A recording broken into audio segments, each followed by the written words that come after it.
where the blue cable goes to.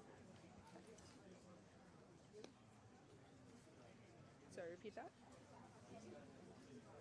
Oh, that wasn't me. That's not pretty well.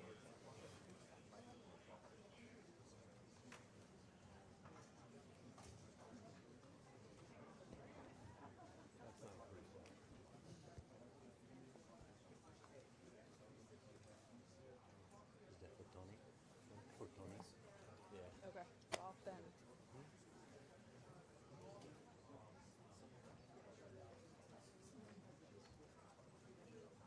Mario says it's very good or something.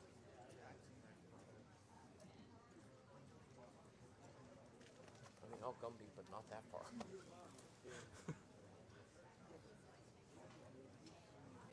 Rachel dropped.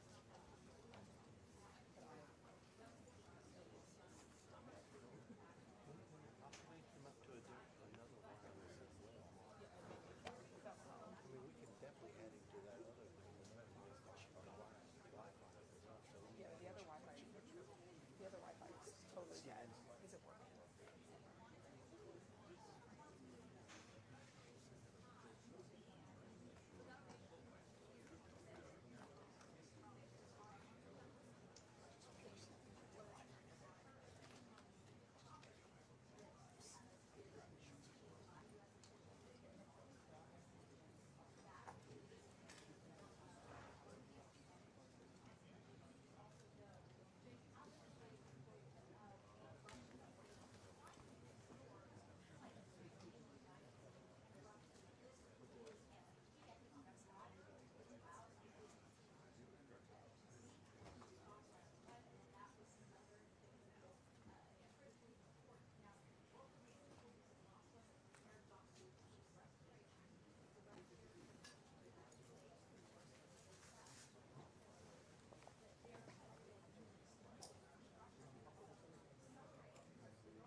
Hey, New York, how's this audio now?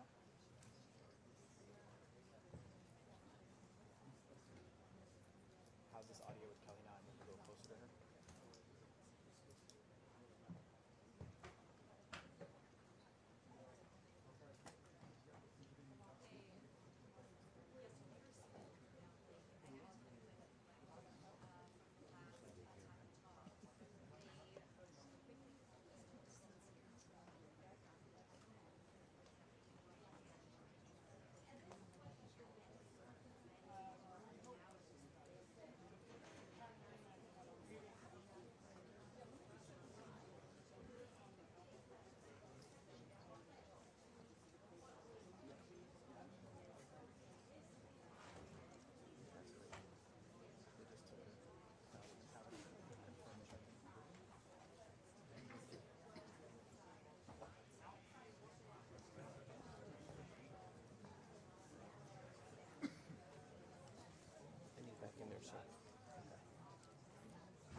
sea life.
Ladies and gentlemen, the President of the United States of America and the President of the Russian Federation.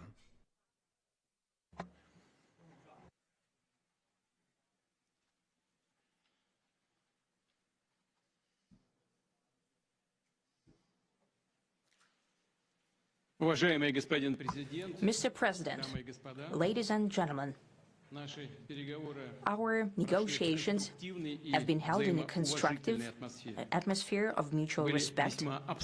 We had very thorough negotiations that were quite useful. I would like to thank once again my American counterpart for the proposal to travel out here to Alaska. It only makes sense that we've met here because our countries, though separated by the oceans, are close neighbors.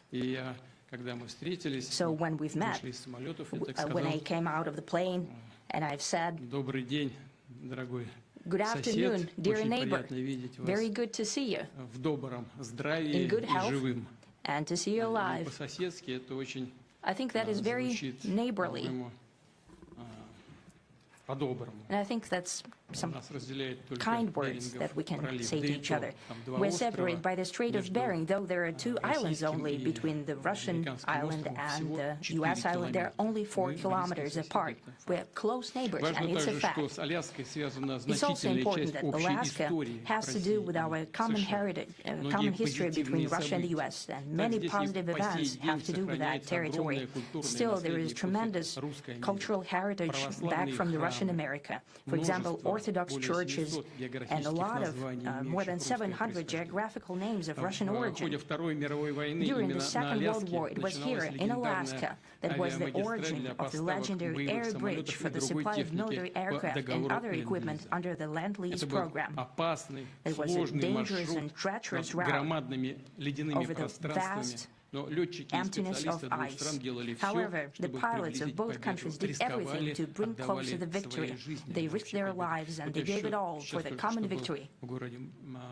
I was just in the city of Magadan in Russia, and there is a memorial there dedicated to the Russian and the U.S. pilots. And there are 2 flags, the U.S. flag and the Russian flag. And I know that here as well there is such a memorial.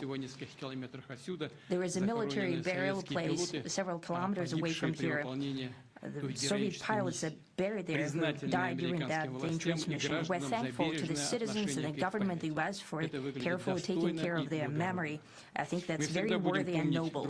We'll always remember other historical examples when our countries defeated common enemies together in the spirit of battle camaraderie and allyship that supported each other and facilitated each other.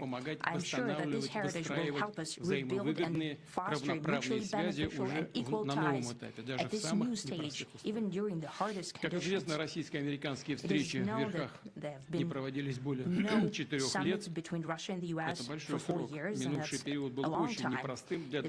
This time was very hard for bilateral relations, and let's be frank, they've fallen to the lowest point since the Cold War. I think that's not benefiting our countries and the world as a whole.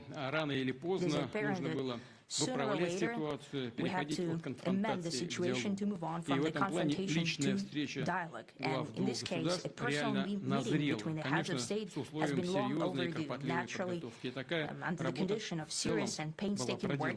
This work has been done in general. Me and President Trump have very good direct contact. We've spoken multiple times. We spoke frankly on the phone. And Special Envoy of the President, Mr. Witkoff, traveled out to Russia several times. Our advisors and heads of foreign ministries kept in touch all the time. And you know fully well that one of the central issues was the situation around Ukraine. We see the strive of the administration and President Trump personally to help facilitate the resolution of the Ukrainian conflict. And his strive to get to the crux of the matter, to understand its history, is precious. As I've said, the situation in Ukraine has to do with fundamental threats to our security. Moreover, we've always considered the Ukrainian nation, and I've said it multiple times, a brotherly nation, however strange it may sound in these conditions. We have the same roots, and everything that's happening is a tragedy for us, a terrible wound. Therefore, the country is sincerely interested in putting an end to it. At the same time, we're convinced that in order to make the settlement lasting and long-term, we need to eliminate all the primary roots, the primary causes of that conflict, and we've said it multiple times, to consider all legitimate concerns of Russia and to reinstate a just balance of security in Europe and in the world on the whole. And I agree with President Trump, as he has said today, that naturally the security of Ukraine should be ensured as well. Naturally, we are prepared to work on that. I would like to hope that the agreement that we've reached together will help us bring closer that goal and will pave the path towards peace in Ukraine. We expect that Kiev and European capitals will perceive that constructively and that they won't throw a wrench in the works. They will not make any attempts to use some backroom dealings to conduct provocations to torpedo the nascent progress. Incidentally, when the new administration came to power, bilateral trade started to grow. It's still very symbolic. Still, we have a growth of 20%. As I've said, we have a lot of dimensions for joint work. It is clear that U.S. and Russian investment and business cooperation has tremendous potential. Russia and the U.S. can offer each other so much in trade, digital, high-tech, and in space exploration. We see that Arctic cooperation is also very possible. And our international context, for example, between the Far East of Russia and the West Coast of the U.S. Overall, it's very important for our countries to turn the page, to go back to cooperation. It is symbolic that not far away from here, the border between Russia and the U.S., there is a so-called international date line. I think you can step over, literally, from yesterday into tomorrow. And I hope that we'll succeed in that. in political sphere. I would like to thank President Trump for our joint work, for the well-wishing and trustworthy tone of our conversation. It's important that both sides are result-oriented, and we see that the President of the U.S. has a very clear idea of what he would like to achieve. He sincerely cares about the prosperity of his nation. Still, he understands that Russia has its own national interests. I expect that today's agreements will be the starting point, not only for the solution of the Ukrainian issue, but also will help us bring back business-like and pragmatic relations between Russia and the U.S. And in the end, I would like to add one more thing. I'd like to remind you that in 2022, during the last contact with the previous administration, I tried to convince my previous American colleague that the situation should not be brought to the point of no return when it would come to hostilities. And I said it quite directly back then that it's a big mistake. Today, when President Trump is saying that if he was the president back then, there will be no war. And I'm quite sure that it would indeed be so. I can confirm that. I think that overall, me and President Trump have built a very good business-like and trustworthy contact. And I have every reason to believe that moving down this path, we can come, and the sooner the better, to the end of the conflict in Ukraine. Thank you. Thank you. Well, thank you very much, Mr. President. That was very profound, and I will say that I believe we had a very productive meeting. There were many, many points that we agreed on, most of them, I would say, a couple of big ones that we haven't quite gotten there, but we've made some headway. So there's no deal until there's a deal. I will call up NATO in a little while. I will call up the various people that I think are appropriate, and I'll, of course, call up President Zelensky and tell him about today's meeting. It's ultimately up to them. They're going to have to agree with what Marco and Steve and some of the great people from the Trump administration who've come here, Scott and John Ratcliffe, thank you very much. But we have some of our really great leaders. They've been doing a phenomenal job. We also have some tremendous Russian business representatives here, and I think everybody wants to deal with us. We've become the hottest country anywhere in the world in a very short period of time, and we look forward to that. We look forward to dealing. We're going to try and get this over with. We really made some great progress today. I've always had a fantastic relationship with President Putin, with Vladimir. We had many tough meetings, good meetings. We were interfered with by the Russia hoax. That made it a little bit tougher to deal with, but he understood it. I think he's probably seen things like that during the course of his career. He's seen it all, but we had to put up with the Russia hoax. He knew it was a hoax, and I knew it was a hoax, but what was done was very criminal. But it made it harder for us to deal as a country in terms of the business and all of the things that we'd like to have dealt with. But we'll have a good chance when this is over.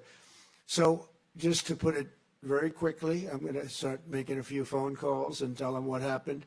But we had an extremely productive meeting, and many points were agreed to. There are just a very few that are left. Some are not that significant. One is probably the most significant, but we have a very good chance of getting there. We didn't get there, but we have a very good chance of getting there. I would like to thank President Putin and his entire team, who I know in many cases, other than that, whose faces I get to see all the time in the newspapers. You're almost as famous as the boss, but especially this one right over here. But we had some good meetings over the years, right? Good, productive meetings over the years, and we hope to have that in the future. But let's do the most productive one right now. We're going to stop really 5,000, 6,000, 7,000, thousands of people a week from being killed, and President Putin wants to see that as much as I do. So, again, Mr. President, I'd like to thank you very much, and we'll speak to you very soon and probably see you again very soon. Thank you very much, Vladimir. Next time in Moscow. Oh, that's an interesting one. I don't know. I'll get a little heat on that one, but I could see it possibly happening. Thank you very much, Vladimir. Thank you. And thank you all. Thank you. Thank you. Thank you so much.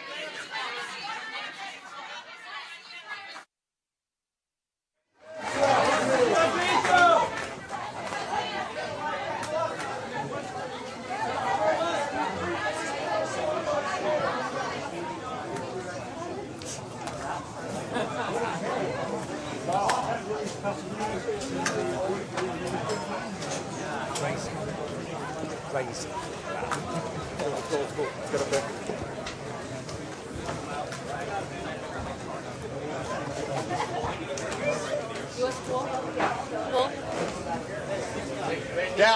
Down, please, sir, down. Down, please, thank you. They are moving the pool. They're rushing the pool out. All the proper checks will be out because I can see them all moving. U.S. pool. Down.